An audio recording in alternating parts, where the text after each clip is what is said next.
you have a striker grappler versus a grappler striker, another striker grappler. I don't know how you want to call it, but Ryan Spann, who, I mean, let's be honest, brother, he had a rough outing in his last fight against Anthony Smith, where he got rear naked choked in the first round. He's going to be fighting Jan Cutelaba, who is actually coming off of two interesting performances, right? He had the Dustin Jacoby fight, one of the best kickboxers in the division. He got demolished in the first round and then came back to fight for a draw. All right, that's cool. And then you fight Devin Clark and you get a unanimous decision win where he basically said, I'm going to turn my style from the Hulk. I'm going to just smash you to, let me incorporate some of that Greco-Roman that I have, you know what I mean? Let's mix it up a little bit. And I think that's been the best thing for his career thus far, because after those back-to-back TKO losses against Magomed Ankalaev, the future light heavyweight champion, by the way, my dark horse for, I feel like, years now at this point, but that's neither here nor there. After he had those two losses, I feel like he had to reevaluate and say, I don't know what's going on here. In the UFC, he's 5-5-1 with one no contest. So you kind of have to just go up from here. You don't want to go down any further. Ryan Spann is not an easy man to do it against, though, man. When it comes to frames, this is another one of those interesting ones. 6'5" is Ryan Spann. 6'1" is Jan Cutelaba. 79-inch reach for Ryan Spann, 75-inch reach for Jan Cutelaba. How does Jan Cutelaba close the distance to incorporate his Greco-Roman wrestling against Ryan Spann? Man, he's going to have to avoid those leg kicks, because that's the big thing, Spann, too, man. Going to be blasting kicks up the middle, down to his legs. If Jan Cutelaba can actually get on the inside for that boxing range and then utilize that Greco-Roman, I believe it was, it was you telling me this, Derek, where he was saying that Jan Cutelaba's in there rocking the UFC shorts, actually doing the grappling matches, man. So we know that he's been doing the training, man. He's been getting it in there, going, seeing the Hulk. I can only imagine how it is. But the fact that he's working on those entrances, mixing some other stuff up in his game, that's how I think he gets it done, man. Starts off with the boxing, but then gets chest to chest, whichever it's going to be, the Greco-Roman takedown or just a classic one leg and dump, whatever it is.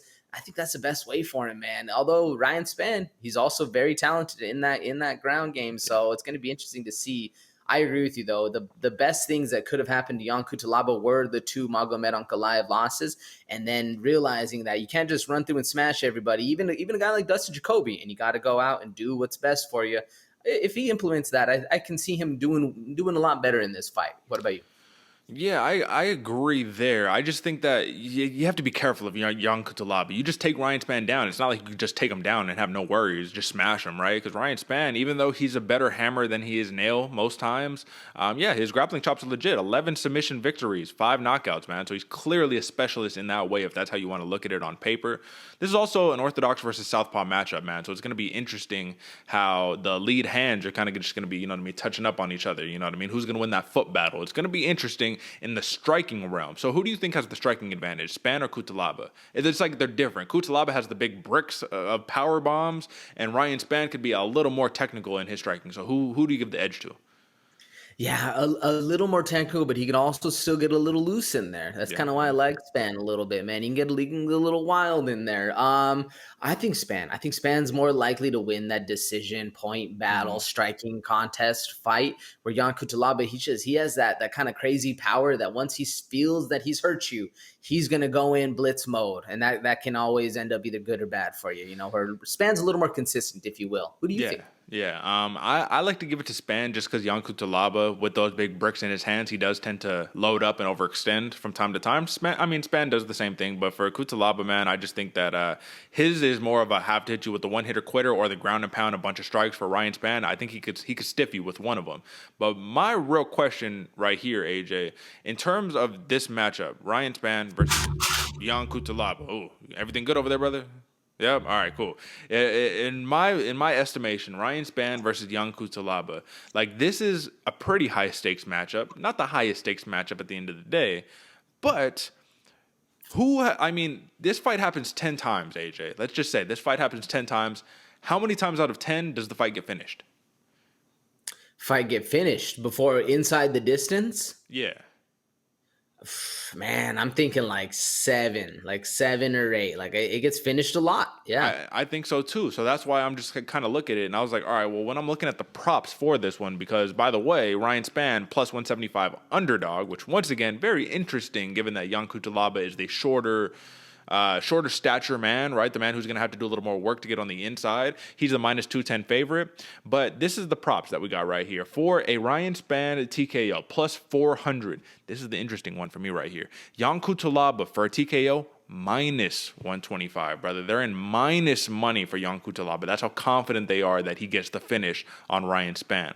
So if you had to take Spann on points at plus 400 or Spann via submission at plus 1200 or Jan Cutelaba with that minus 125 TKO, I mean, what would you take, brother? Or you could take the plus 600 points for Jan Cutelaba too, but I mean, that's how they're very confident that he's going to really get that TKO. Damn, they're very confident, man. Minus money with a plus 600 for the decision on Cutelaba. I mean, it seems unless the odds makers know something we're not, and they're watching him practice, and they kind of know something that Spann isn't going to be able to do.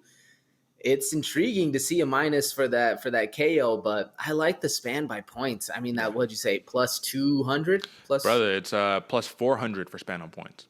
Plus 400 for Spann on points, man. That's what I'm taking all day. That plus money right there is very, very nice. And Spann of the two is more likely to win the decision battle. But I mean, the KO, I agree. Cutelaba is more likely to get the KO in my book too. So if you're a Cutelaba fan, I mean, minus money, yeah, it is what it is. But I could see it happening. Whereas the Spann is a little more up in the air of the decision, if you will. Like that one, both of them could win that decision. It's a little bit more uncertain, whereas the Cutelaba, I can see that's way more certain for sure.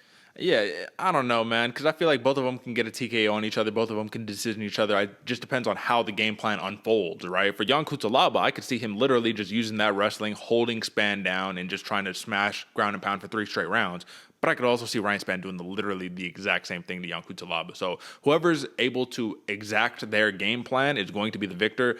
Duh, common sense, right? That's like the most common sense fucking statement that you could make. But I do think that's ultimately how this fight's going to go down. So I just think that was crazy. I just wanted to mention that because that is the only minus money prop that we have on the main card for this docket at UFC Vegas 54.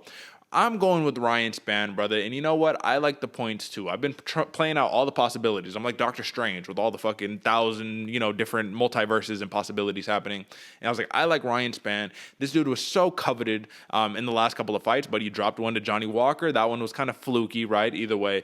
And then you get submitted by Anthony Smith. That hype has been derailed a little bit. And I think that we can take advantage of that with that plus 175 money line, which I'm going to be honest with you, folks. I'm going to rock with Ryan Spann on points here at plus 400, but I think the safest bet is Ryan Spann money line plus 175. So if you are a betting person, which I'm sure you are, that's why you're tuned into this program, I think that's the safe play right there for Ryan Spann. Now, if you're a young Cutelaba fan, AJ, are you taking that minus money for the TKO at minus 125, or are you taking that minus 210 money line instead? If I'm going for Cutelaba, man, I think I'm taking the money line, that minus 210 money line, because whether he gets it done by decision or KO, you're kind of safe either way. But I mean, the KO can happen, and you still get paid out more for the money line than you do the KO anyway. So I take that money line all day. Yeah, gotcha, brother. Now, obviously, you're rolling with Spann too, so you're saying points. That's the way to go for the prop. Yeah, my actual pick. Money Spann by points. I like that plus comeback, and I'm actually honestly kind of surprised that he's plus 175 for the money line too. So I agree with you, safe bet right there. But if you're going to take him on that money line, might as well take the points too. Yeah, absolutely. And when it comes down to it, the over and under is 1.5 rounds. So the odds makers think this one's going to get done early. I am picking the over. You're rocking with the over too. Yeah. Yeah, brother. All right, brother. So those are two explosive light heavyweight matchups right there for the two headline bouts at UFC Vegas 54.